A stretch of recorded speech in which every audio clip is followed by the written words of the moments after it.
আসসালামু আলাইকুম প্রিয় বন্ধুরা, আরেকটি নতুন ভিডিওতে আপনাদের স্বাগত জানাচ্ছি। আজকের ভিডিও মহামারী পিপিআর রোগে আক্রান্ত ছাগল নিয়ে। এবারকার পিপিআর রোগ দীর্ঘস্থায়ী মহামারী রূপ নিয়েছে, কোনো ক্রমেই যাচ্ছে না।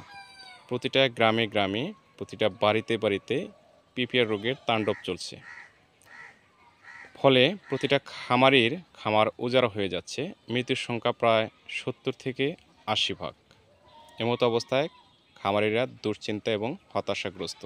এর মূল কারণ হলো প্রতি বছর 2 বার করে বাংলাদেশ সরকার পিপিআর রোগের ভ্যাকসিন ফিরিয়ে দিয়ে থাকেন, কিন্তু যে কোনো কারণবশত একবার ভ্যাকসিন সরকার দিতে পারে নাই।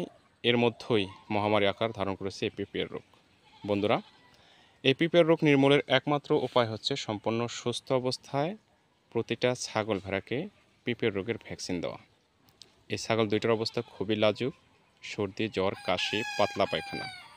বাচ্চাটা একটা আশঙ্কাজনক হয়ে গেছে, বাঁচবে কিনা আল্লাহ ভরসা। চিকিৎসা কিভাবে দেবেন? চিকিৎসা দিতে হবে ইঞ্জেকশন অ্যান্টিহিস্টা 1 ml করে গভীর মাংসে পরপর 5 দিন। ইঞ্জেকশন মেলোভেট, যেহেতু জ্বর আছে আমরা মেলোভেট গ্রুপের ইঞ্জেকশন দিয়ে দেবো 1.5 ml করে চামড়ার নিচে পরপর 5 দিন। এবং ইঞ্জেকশন সালফাডিমিডিন, ডায়োডিন অথবা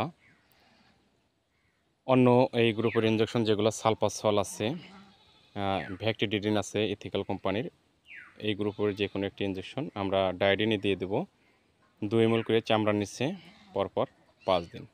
ইনশাল্লাহ দেখা যাক প্রাথমিক চিকিৎসা শেষে বাদবাকিটা অবস্থার উন্নতি এবং অবনতির ওপর নির্ভর করে চিকিৎসার ধরন চেঞ্জ হতে পারে। প্রিয় খামারি ভাই বোনেরা, এই মহামারী পিপিআর ভাইরাসের হাত থেকে রক্ষা করতে হলে সম্পূর্ণ সুস্থ অবস্থায় আপনার খামারের সবগুলো ছাগল ভেড়াকে পিপিআর রোগের ভ্যাকসিন দিয়ে নেবেন।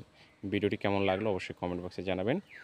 সেই সাথে আপনাদের কাছে ছোট্ট একটি রিকোয়েস্ট, আমার চ্যানেলে নতুন হয়ে থাকলে চ্যানেলটি সাবস্ক্রাইব করে দিন। সবার আগে নতুন নতুন ভিডিও পেতে পাশে থাকা বেল আইকনটি বাজিয়ে দেবেন। কথা হবে ইনশাআল্লাহ পরবর্তী ভিডিওতে। আল্লাহ হাফেজ।